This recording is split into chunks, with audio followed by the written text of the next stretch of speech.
Good morning all. Today we are going to learn a beautiful and interesting poem called From a Railway Carriage.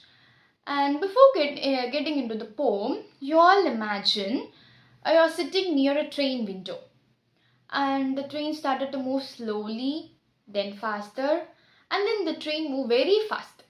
Okay? So during the time you suddenly noticed that the tree, animals, peoples, everything move backward quickly. So everything move backward quickly, which means you have not even noticed clearly. Okay, so within a moment, within a second, everything moved backward. So that is exactly what the poet also describes in this poem, which means it tells us how different kinds of nature, people, animals appear for a moment, but at the same time disappear quickly as the train moves fast. Okay, now let us learn about the poet.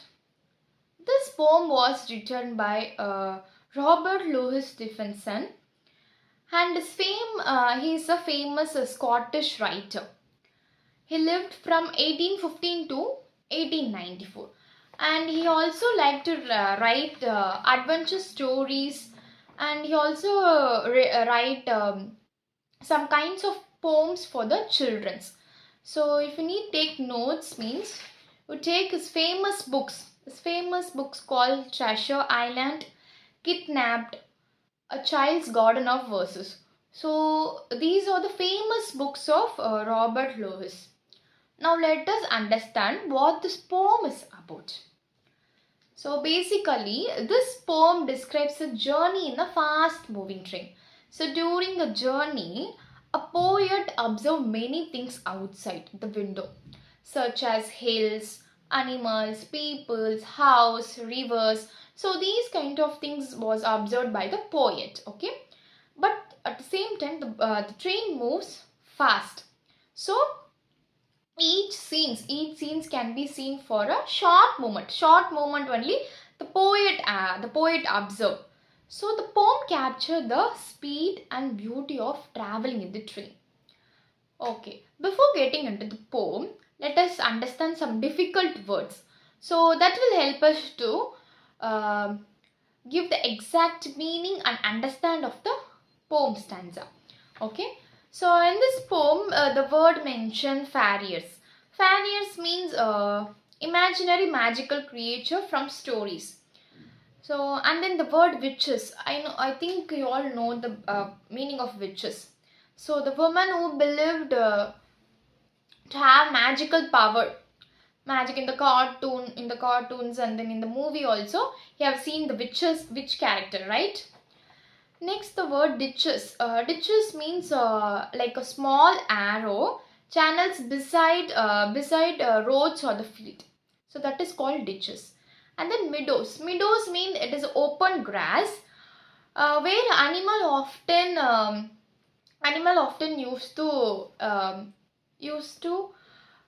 eat grasses. So that is called meadow. And then the word called tramp. Tramp means a poor traveler who would travel from one place to another place is called a tramp. And then the word dices. So dices means is nothing. A small white flower with yellow center, that is called dices. Okay. Next, the glimpse. You know the word glimpse meaning, which means you are observing or seeing some kind of scenario very quickly for a short moment. That is called glimpse.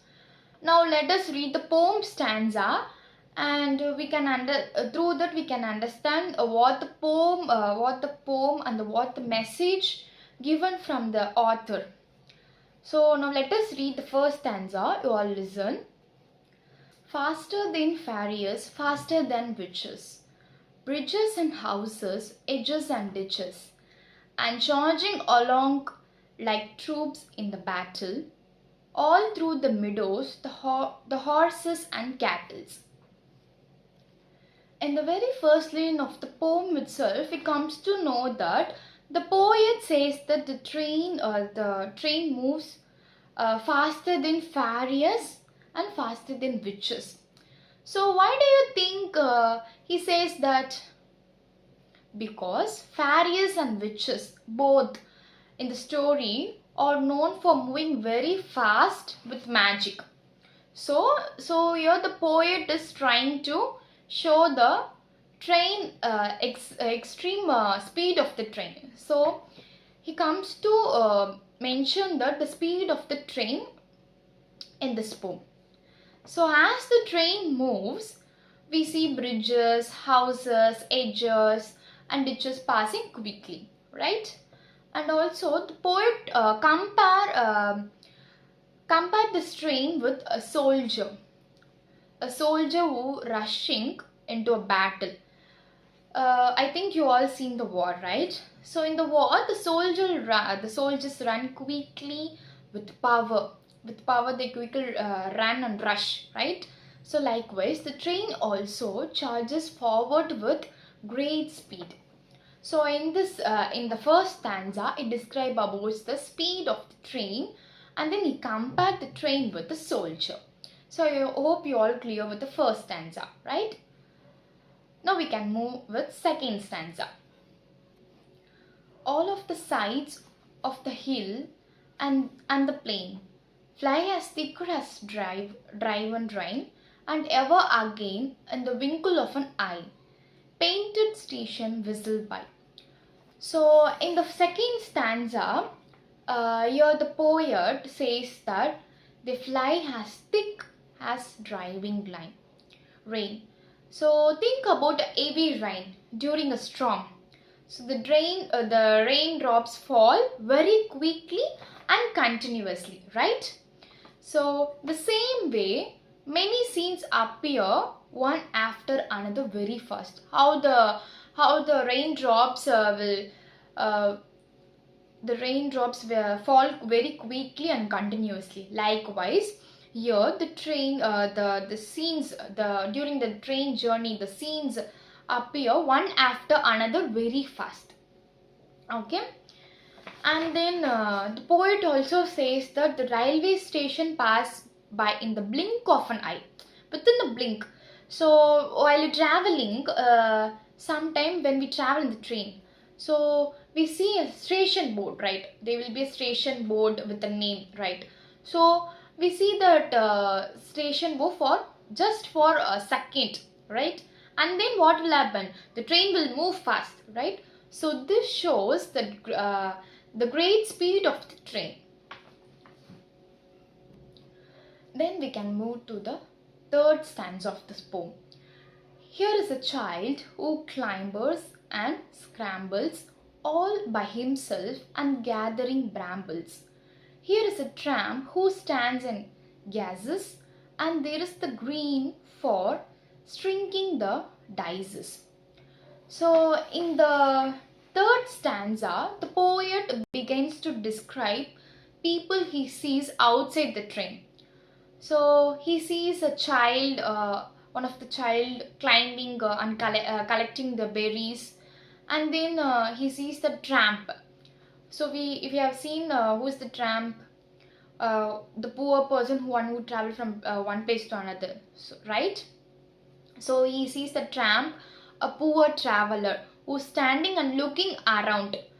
And then you also see people in the green field, and many people were collecting dices, the flower, the small flower, white color flower they are collecting. So you listen. So you all listen that the train moves so fast. So these scenes appear only for a moment, only for a second, only for a moment. These scenes were appears. So these scenes was observed by the poet. So before we observe clearly, the train has already moved forward. So in this stanza, the poet highlights that some kind of scenes and scenarios only present for a moment, not for the whole thing, only for the moment, only for the second it will be present.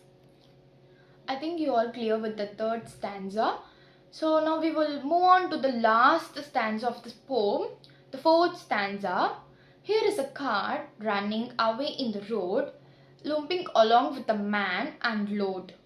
And here is a mile and there is a river, each a glimpses and gone forever. So in the last stanza, the poet noticed more scenes. Like he sees a cart moving on the road with a man who carries the goods, and he also sees a miles and a and the flowing river. He sees the flowing river. But again, what will happen? We have seen the third stanza, no? The same thing. So these kinds of scenario, these kinds of movements only appear for the quick glimpse. It only for the glimpse, only for a quick moment, only for quick seconds. The poet observes these kinds of scenario. Okay, and then they are gone forever, which means because the trains keeps moving forward, right? So this shows that life is full of short and passing moments. So that is the main thing is mentioned in the fourth stanza. I hope you all clear with the poem, and what message and the what important message is given by the author is also you all cleared, right? Okay. Next, we will move on towards the literary devices. The poet used many kinds of literary devices. So we can see one by one. What are the literary devices he used in this poem? He used simile literary devices, which is used to compare two things. So we have seen the comparison between the train and the soldier, and the train and the witches, right? So using like or as. So these kind of words help to create interest between the poem. Okay, and then he used the alliteration. So alliteration, the repetition of the same sound, starting sound. For example, in the poem, we have seen the word house, houses, edges.